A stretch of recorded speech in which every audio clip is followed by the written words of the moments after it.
이슈앤피플 먼저 지금까지 들어온 주요 이슈 정리하는 시간입니다. 오늘도 아름다운 청년 이우영 아나운서와 함께하겠습니다. 안녕하세요. 안녕하십니까. 아름다운 이우영입니다. 네, 고맙습니다. 네.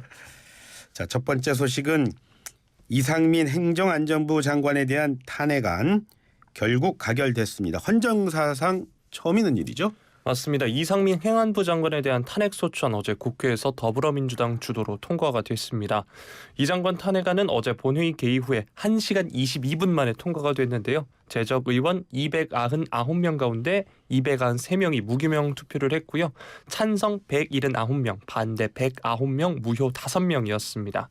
지난 6일 탄핵안 발의에 이제 정의당 의원 6명 전원을 포함해서 야 3당 176명이 참여를 했고요. 예. 그 외 민주당 출신 무소속 의원이 7명인 점을 감안하면 무효표 5명 외에는 이탈표가 거의 없었던 것으로 보입니다. 예. 앞서서 말씀해 주셨다시피 탄핵안이 가결된 게 헌정사상 처음입니다. 국무위원에 대한 탄핵안이 가결된 게 사상 처음인데 물론 국회가 공무원에 대한 탄핵소추안을 가결한 사례가 3건이 있습니다. 예. 살펴보면 헌법재판소가 그 박근혜 전 대통령 탄핵안 2017년 3월에 유일하게 인용한 바 있고요. 예. 노무현 전 대통령 탄핵안은 국회 탄핵소추 2달 만인 2004년 5월에 기각이 됐고 임성근 전 부장판사 탄핵안은 2021년 10월에 각하된 바 있습니다.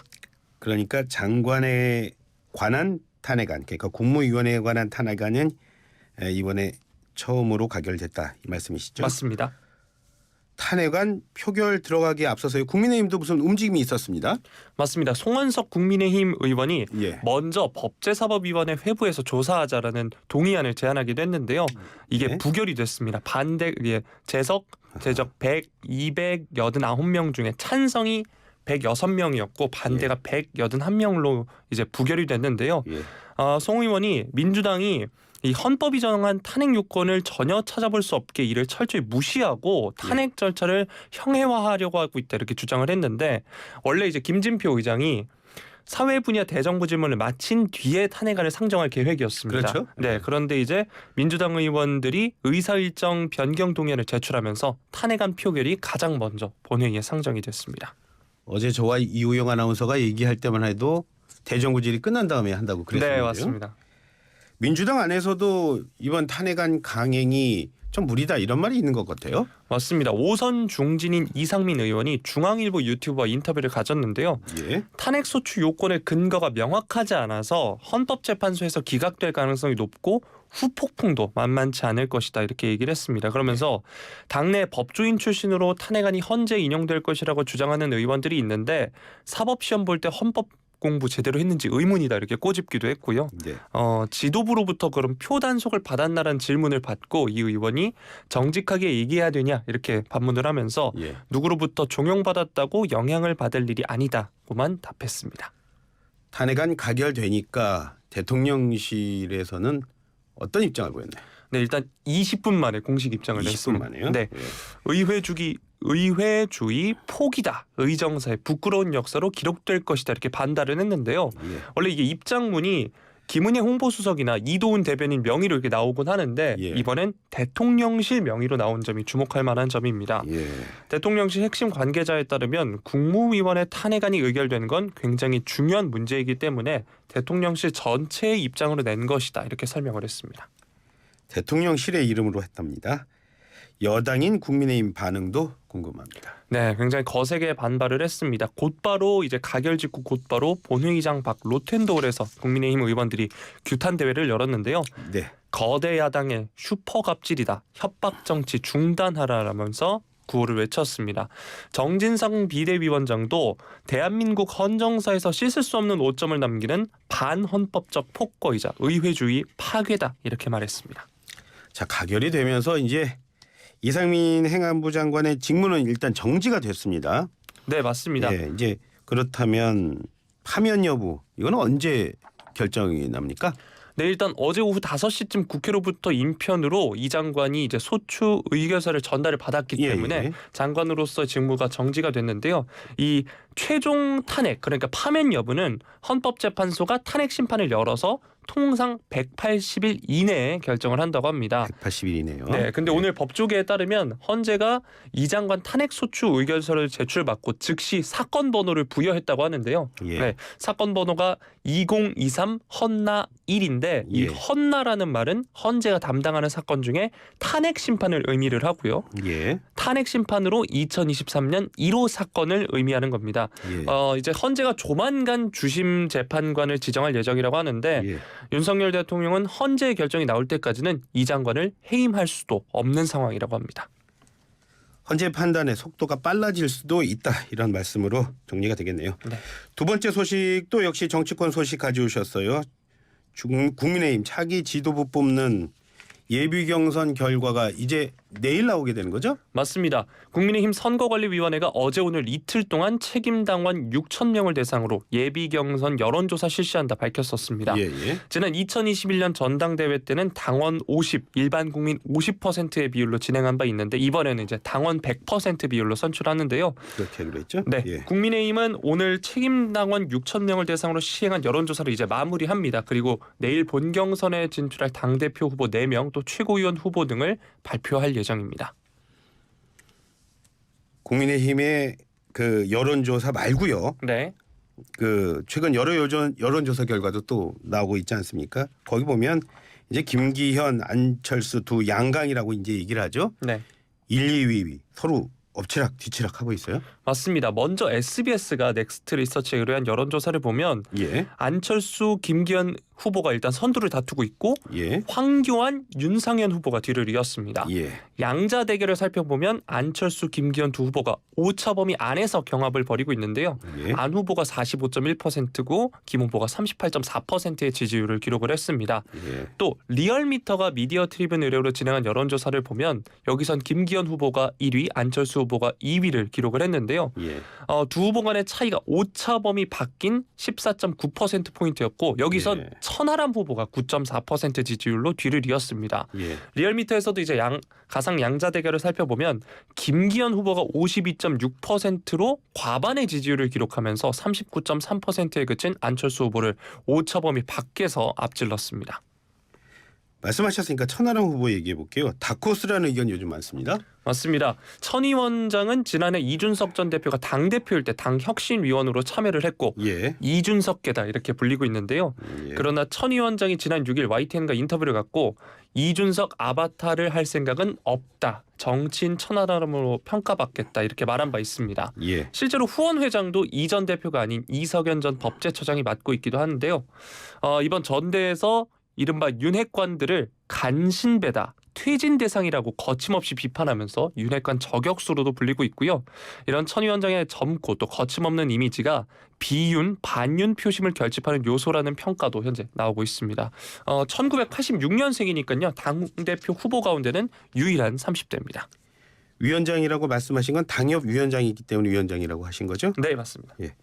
참 앞서 소개해 주셨는데 여론조사 그 개요도 뭐 짚고 넘어가야죠. 네, 맞습니다. 먼저 소개해드렸던 여론조사는 SBS가 넥스트 리서치에 의뢰해서 2월 6일부터 7일까지 진행했고요. 이어지는 여론조사는 리얼미터가 미디어 트리뷴에 의뢰해 2월 6일부터 7일까지 진행했습니다. 자세한 내용은 중앙선거여론조사심의위원회 홈페이지를 참조하시면 되겠습니다. 반드시 해야 하는 얘기입니다. 네. 세 번째 소식입니다. 튀르키예 지진으로 인한 사망자가 계속 늘어나고 있습니다. 걱정입니다. 현재까지 인명피해 상황부터 먼저 정리해 주시죠.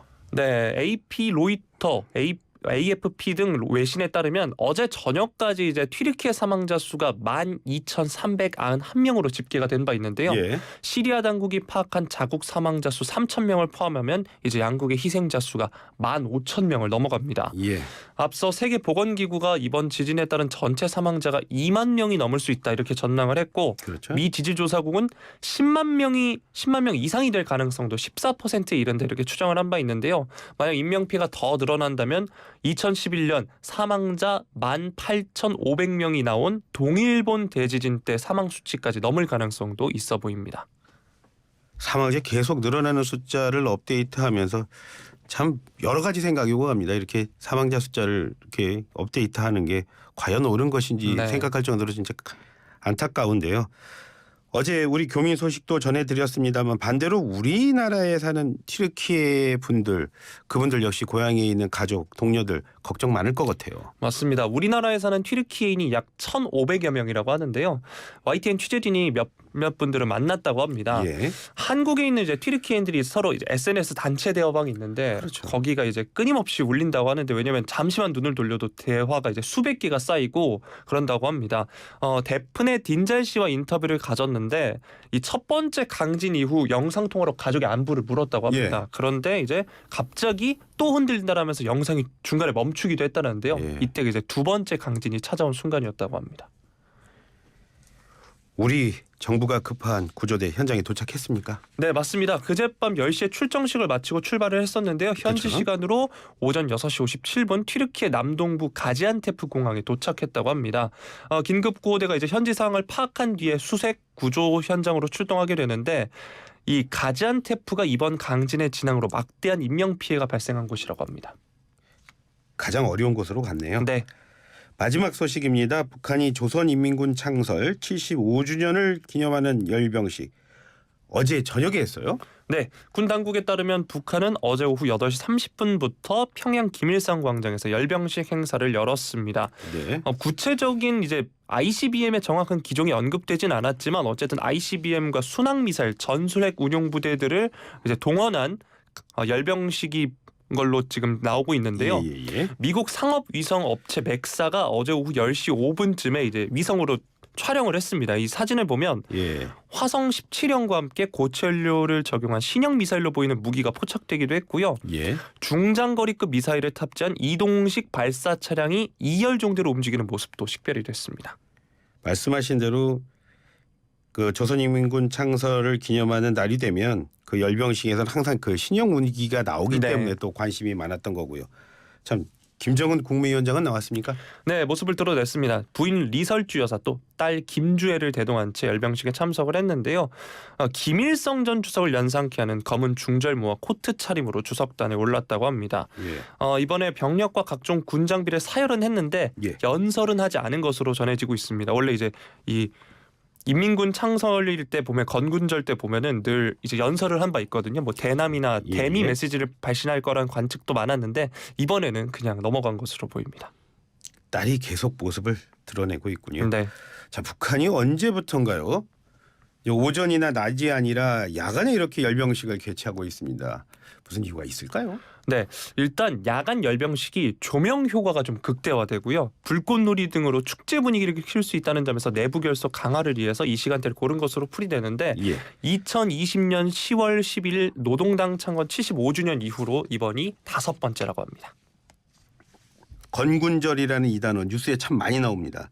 건군절이 왜 건군절이라고 하는 거예요? 네, 건군절이라는 게 2월 8일 1948년 평양 역전광장에서 북한 정규군인 조선인민군 창군식이 열린 날이라고 합니다. 예. 원래 이제 빨치산 창건일인 1932년 4월 25일로 1978년부터 변경해서 기념을 하다가 예. 2018년 그러니까 김정은 위원장 정권이 들어선 이후겠죠. 예. 그때부터 이제 날짜를 원상 복구하고 2월 예. 8일부터 70주년 열병식을 열었습니다. 예. 그리고 또 북한이 5년이나 10년 단위로 꺾이는 이제 정주년을 중시하기 때문에 예. 75주년인 올해 다시 건군절 열병식을 개최함으로써 우린 군사력 이 정도 있다. 군사력 강화 의지를 드러낸 거다. 이렇게 풀이가 되고 있습니다. 북한 참 5년 10년 굉장히 중요하게 생각하고 있습니다. 지금까지 이우영 아나운서였습니다. 고맙습니다. 고맙습니다.